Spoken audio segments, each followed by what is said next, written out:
minus 5, minus 4, minus 3, minus 2, X minus 1. Fire. Lights out, everybody.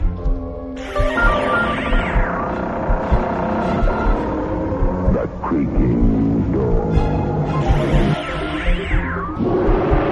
Dimension X. Inner Sanctum Mystery. X minus 1. Dark fantasy.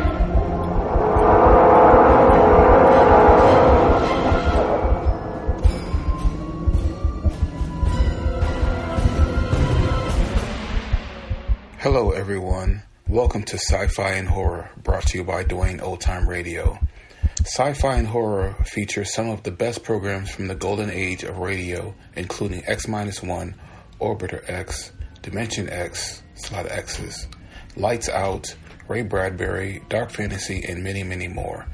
Before we start today's sci-fi and horror thriller, if you enjoy what I'm doing, let me ask you to subscribe to my channel.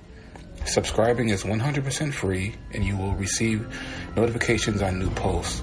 Lastly, if you have a moment, please write a short 1 or 2 sentence review or give a rating on your preferred podcast service. A positive review or rating would help me out a lot. And now, on to the show.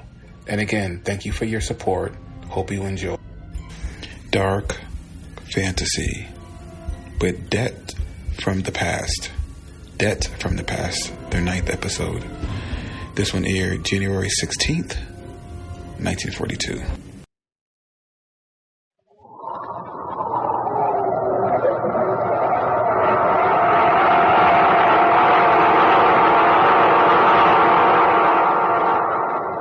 Dark fantasy.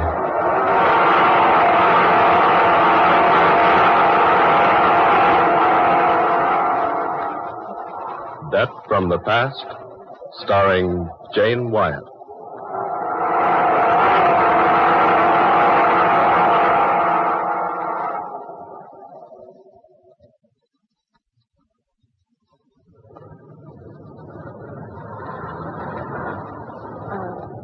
I beg your pardon. Oh, yes? Is that your newspaper lying there on the park bench? Why, yes, it is. May I look at a moment, please? Why, if you wish, of course. Here, I'll move over. Sit down. Thank you. Oh, there you are. I hope you don't bring me forward. I'll only be a minute. Oh, take as much time as you like. Here, will you roll yourself a cigarette? What? Oh, no, thanks. Sorry, I can't offer you a tailored one. Oh, quite all right, thank you. Out of a job, hmm? Yes, but don't tell me I look that desperate. No, Well, I notice you've turned to the help wanted columns. Yes, but somebody seems to have been there ahead of me. These ads are certainly all marked up with pencil. Maybe you can say that again. I was lucky even to find a pencil. Oh. You, too. Yeah. Oh, I'm sorry. Oh, that's all right. Nobody needs to feel sorry for me. I'll get along. You've been to all these places you marked here in this column. Sister, I've been there and then some. And you didn't get one of them? No, not one. Why, look at the soles on my shoes. Here, look. Those are yesterday's want ads I'm walking on. How long have you been out of work? Oh, I don't know, about 10 weeks. First, I had a lot of dough. I thought I was a wise guy. I wouldn't have any trouble getting another job. I was wrong. I dropped all my money, and I've been sleeping here on this park bench for the past 3 weeks. When do you eat? Whenever I can. Today, I'm all right. I got a chance to make a couple of Iron Men yesterday. Iron Men? Bucks, dollars. Oh. You, been around town much? Well, I've been here about 2 weeks. I came up from Sandville. You got people here? No. My father and stepmother live in Sandville. Well, my stepmother and I have never been anything more than barely civil to each other. Oh, I get it. So you've come here to get a job? Well, I've come here to get a job. How much money you got? Well, I really don't think that's anyone's affair. Oh, bother. If you got to be formal about it, my name's Mark Matthew. Mine's Luke John. Oh, I'm serious. My name is Mark Matthew. I was named after the two gentlemen who helped write the Bible. Well, my name's Mary Billings. Well, Miss Billings, I'm mighty pleased to know you. Now that we're thoroughly acquainted and completely good friends, you tell me when you ate last. I'm all right. You look hungry. Oh, yes, I guess I am. Join me for a hamburger? With onions? As you like, and a cup of coffee. Is that a date? Mary, I'm sorry I can't buy you a 35-cent blue plate. I'd love a hamburger, Mark. Then it's a deal. Okay, Mr. Matthew, it is a deal.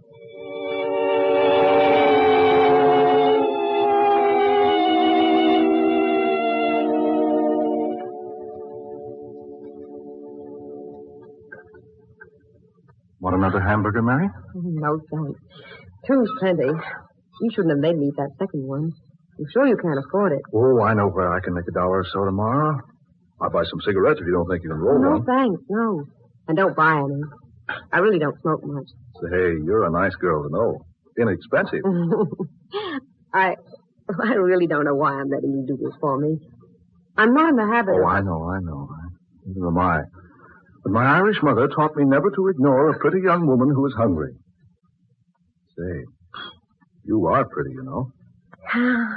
I thought you were going to be different. Yeah, I'm different. I say I'm going to feed you hamburgers, and I feed you hamburgers. Oh, and good ones, too. Don't I know they're good. I've been eating them for weeks. Ma, I think I'll answer this ad. Hmm? Say, did you drag that old beaten-up newspaper in here with you? Certainly I did. I'm still looking for a job, even if my hunger has been temporarily satisfied. Well, if you can find a job out of that bunch, you're a better job hunter than I am. Well, you haven't tried this one. Someone's looking for a woman. Sound good? Very. Listen. Wanted. Stenographer. If you are an ambitious, talented, and reasonably attractive young woman who can use the typewriter, the adding machine, and can write shorthand, apply in person to see Mr. Gibson, Friday night after midnight, room 1313, Temple Building. Do you think you can fill the bill? Are you ambitious? I can use the typewriter. Are you talented? I can operate an adding machine. And, are you reasonably attractive? You told me you thought I'm pretty, remember? Besides, I also know how to write shorthand. Then apply for the job by all means. I think I will. But, I don't like this apply after midnight angle. Yeah, that is very unusual. Why at that time of night? Well, maybe it's a night job. Anyway, I'm going to have a try at it. Room 1313, Temple Building. Where's the Temple Building? On the other side of town. How far, Mark? Oh, about 10 or 12 miles. Oh. Hey, you need car fare. Here, take this $50. Oh, Mark, well, I'm not going to argue about it. I'll take it. And I'll return the money tomorrow night. I get a small check from my father tomorrow morning. That's all right, Mary. I'll meet you... Well, let me see. I'll meet you here in the park at the same bench, and I'll let you know how I come out about the job in the Temple Building.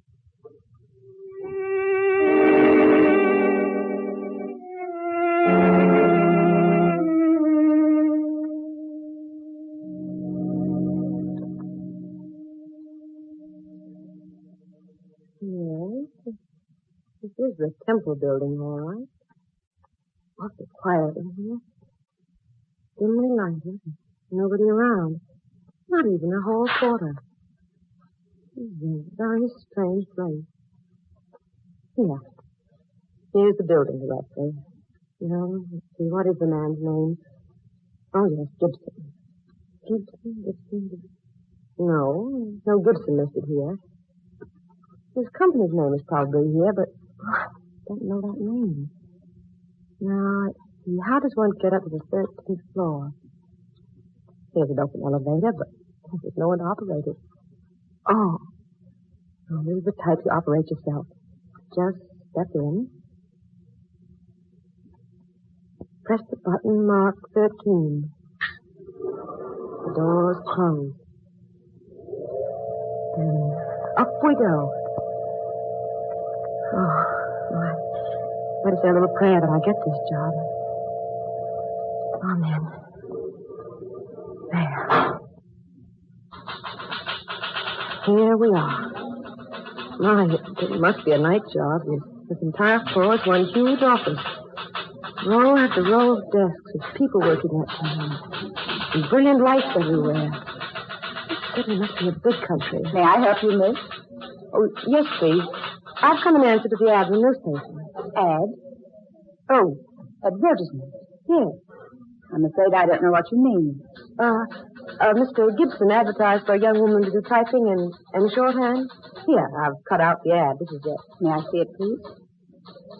Thank you. I see.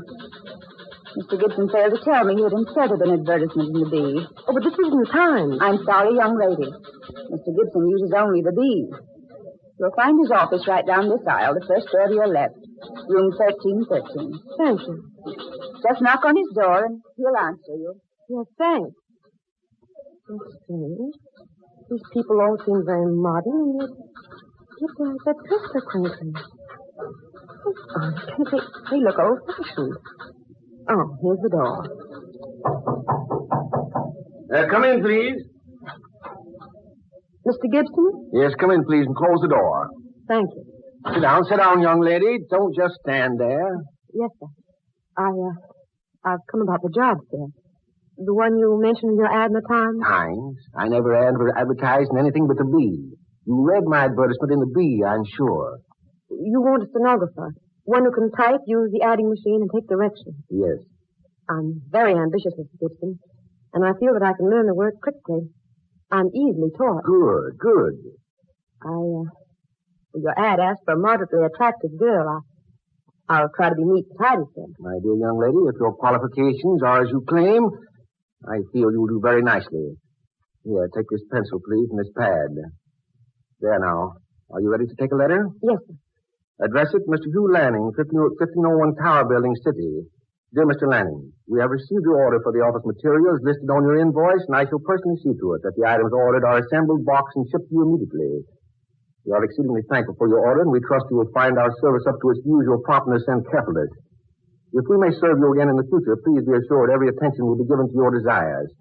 Yours very truly, the Acme Office Supply Company by Jonathan Gibson. Got that? Yes, sir. Now, will you type it up, please? Use that machine over there. You'll find paper in the drawer. Yes, sir. How old are you, young lady? 22. Your name? Mary Billings. Where were you born? In Sandville. That's about 35 miles from here. Are you ready to start work tonight if you prove satisfactory? Oh, yes. What salary will you expect? That'll depend upon the work, sir. You must know what's fair. Say $20 a week. So we say that to begin with. Then if I do more than $20 worth of work, I'll ask for a raise. It's my opinion that employees should be paid according to the amount of work they do. True, young lady. Quite true. What's your home address, please? 2122 Melrose. I'm only there temporarily. Will you please sign this, Mr. Gibson? Yes? What? Sign what? The letter you gave me. It's ready. Finished? Already? Young lady, you're quite efficient. Let's see. Typing is neat. I like it. Thank you, sir. I hope I may have the job. Yes, of course. But one thing, Miss Billings. Yes, sir? Your clothes, my dear. They're, shall we say, a little too modern. Too modern? I thought them quite conservative. The neckline and the skirt length and the sleeves. I'm afraid, Miss Billings, you'll be compelled to wear a tight neck dress, long sleeves, and a skirt to the ankles. Like the others outside I dressed, sir? Yes, exactly. And the rouge and lipstick. We don't use cosmetics for the Acme Company, Miss Billings. Very well, sir. And the short haircut. Bob, I believe it's called. You will let your hair grow out, Miss Billings. Meanwhile, you will add a switch to your hair. Yes, Mr. Gibson. Now, if you just step outside and speak to the young lady at the reception desk, she'll show your place to work and assign your duties. Mr. Gibson, I can't thank you enough. I work very hard, and I'll try to be a credit to your company. I'm sure you will, Miss Billings. May I tidy up your office before I take over my work? Tidy up my office? Well, yes, if you pardon me. You really could stand a little cleaning and dusting. So many cobwebs and dust everywhere. But these windows look like as though they hadn't been washed in years. And your calendar needs changing, Mr. Gibson. My calendar? Yes, look. It says April 16th. This is January 16th. My dear girl, you're mistaken. This is the 16th day of April. And the calendar says 1912. That's right. This is 1912. But Mr. Gibson, this is 1942. And it's January, not April. My dear young lady. Are you in earnest? Why, of course I am. This is the 16th of January, 1942. Oh, certainly. You must be jesting. No, Mr. Gibson, I'm not jesting. It is not 1912. It's 1942. I can't understand what would lead you to say a thing like that. Here, young lady, this newspaper. Today's. Now look at the date on it. April the 16th, 1912. There, you see? Gibson, you say this is today's newspaper? Of course it is. Look at it yourself. Fresh ink. Smell it? Fresh paper. Yes, you're right. But those headlines. Yes, a terrible disaster. The Titanic sank at sea on her maiden voyage. Yes, she hit an iceberg. A sad tragedy. That was 30 years ago. Long before I was born. What was that? I'm afraid I don't hear very well these days. It wasn't important. Shall I take over my work now? Yes, if you will. We need your services very badly. Business is exceptionally good, and I'll admit it's difficult to find a young woman with as much ability as you have. Thank you, Mr. Gibson. I'll try to live up to your expectations. I feel certain you will, Miss Billings. If there's anything you don't understand, just ask the young lady at the front desk. Yes. Thank you, I shall. Thank you very much, Mr. Gibson.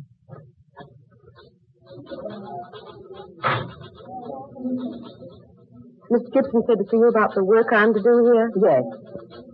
You will use desk number 27. That's over there, the one with the rosebud in the vase. Yes, I see it. I believe I'll let you work on the first of the month invoices. Here, use these invoice blanks. The books are on that metal table by your desk. Yes, thank you. How do you want the invoices dated? May 1st, 1912. May 1st, 1912. That's right. That'll reach our customers the first day of May. And, did Mr. Gibson mention about your clothes? Oh, yes, he did. But he said I was to go to work now and take care of changing later. Very well. You'll find paper, pencils, and erasers in your desk. Thank you. I filled out this form for you. Tell me if it's correct. Name, Mary Billings. Born at Stanville, age 22. Let's see, you were born in 1890 then, weren't you? That would be 22 years ago, wouldn't it? Your hours will be from midnight until 8 a.m. You may take time out at 4 o'clock for refreshment. 1 hour. If you have any questions about your work, please don't hesitate to ask me.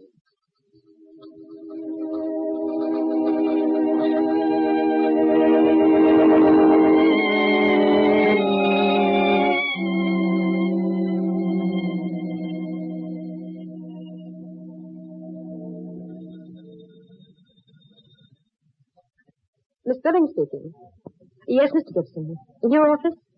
Yes, sir. I'll come in immediately.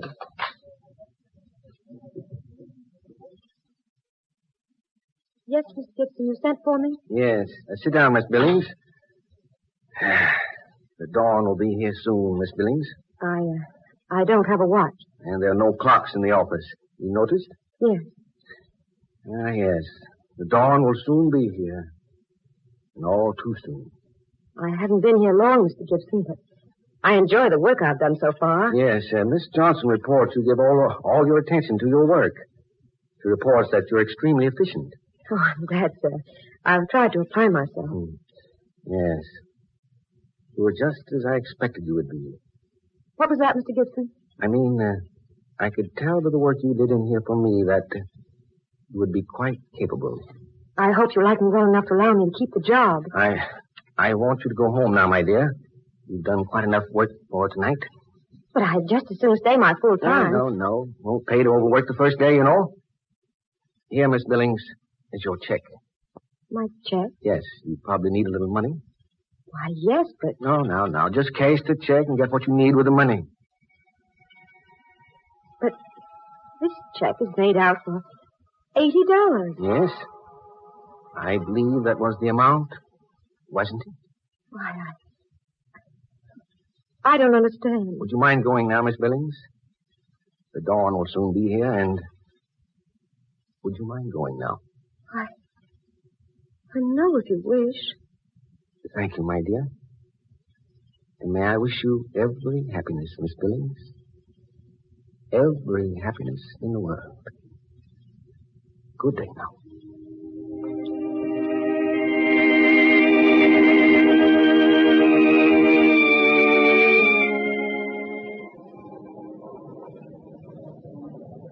Mary! I say, Mary, wait for me. Oh, Mark, I've been waiting so long. I thought you weren't coming. Oh, Mary. Oh, boy, am I glad to see you. I can hardly wait all day to hurry here and tell you the news. News? Yes, I've got a job, and a good one. $55 a week. Oh, Mark, I'm so happy for you. Yeah, and I got some swell ideas. I'm going to tell you one of them before long. Hey, how about your job? Well, I got it, Mark, but I don't know what to think about it. Everything was so strange. Yeah? What happened? Well, I went to the Temple building, and I took the elevator up to the 13th floor.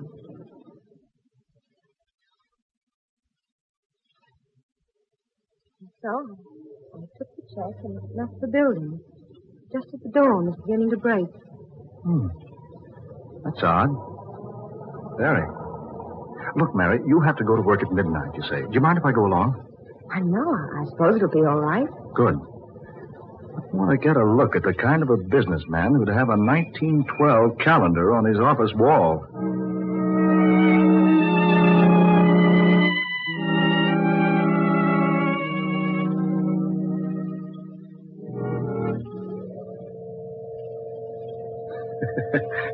That's some elevator, hmm? Yeah, push the button for yourself. I guess they figured cut down overhead. No operator.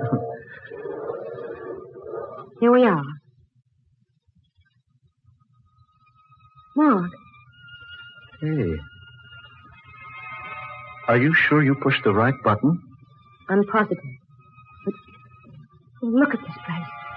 Well, I thought you said this entire floor was an office. Yes, it was. But now, there's nothing but one dim light. Heaps of junk and boxes, barrels, and stuff here. But this floor isn't used for anything but storage space. But there were desks here, lots of them, and people working. Oh, but Mary, there couldn't have been. Wait a minute. Mark, lying over there on the floor. Oh, let's see. Oh, something glittering over here. It's a lipstick. Mark, it's my lipstick. What? Yes. I missed it just after I left the building early this morning. I must have dropped it here while I was waiting for the elevator.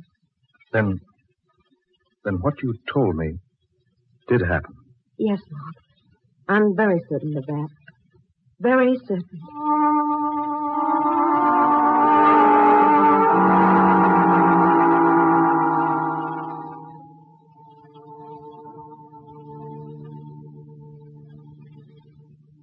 Come inside a minute, Mark, will you? I want you to see the check the little man named Gibson made out to me. Yeah, I want to see it. There's something else I want you to look at. Something I brought with me from home. Come in. You said this fellow Gibson had a City B newspaper on his desk. Yes. Dated April 16th, 1912. Well, you might not know it, but the B went out of business in this town 20 years ago. But the ink was fresh. And the paper. Any newspaper printed 30 years ago would have been yellow and faded. Yeah, that's true.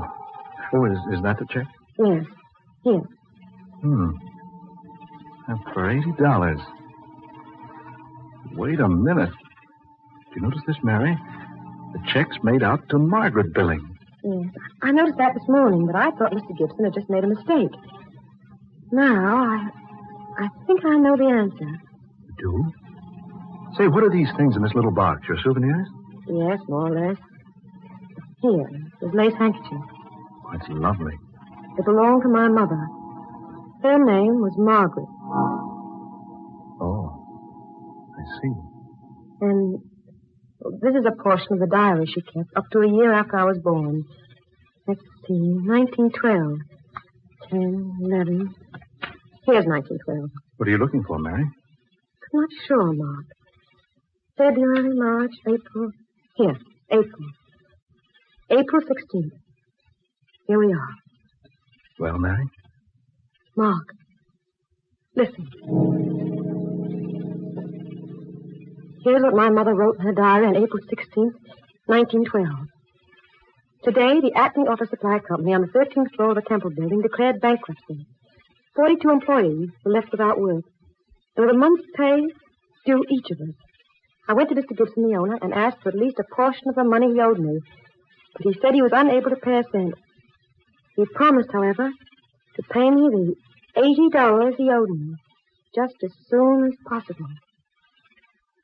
This was bad news for me, indeed. Almost as bad as the news the headlines carried in today's paper.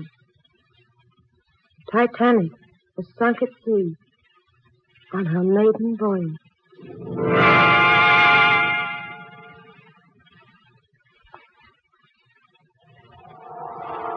Dark fantasy. You have heard Death from the Past, a tale of dark fantasy starring that popular Hollywood actress, Jane Wyatt, and written especially for her by Scott Bishop. We wish to thank Miss Wyatt for her most excellent portrayal tonight of Mary Billings, and we join Jane Wyatt in urging you to do your bit toward the cause nearest to President Roosevelt's heart on his Diamond Jubilee. Give to your local Mile of Dimes committee. Ben Morris was heard tonight as Mark Matthew, Eleanor Naylor Curran was the office manager, and Muir Height played Mr. Gibson. Next Friday night at this same time, we'll bring you another unusual tale of dark fantasy, The Headless Dead. Miss Wyatt appeared tonight through the courtesy of the RKO Studios. Dark Fantasy originates each Friday night in the studios of WKY, Oklahoma City. Tom Paxton speaking. This is the National Broadcasting Company. Thank you for listening. If you enjoy what I'm doing, I ask you to please subscribe to my channel or channels. Well, hope you enjoyed, and until next time, stay safe, wish you well, peace.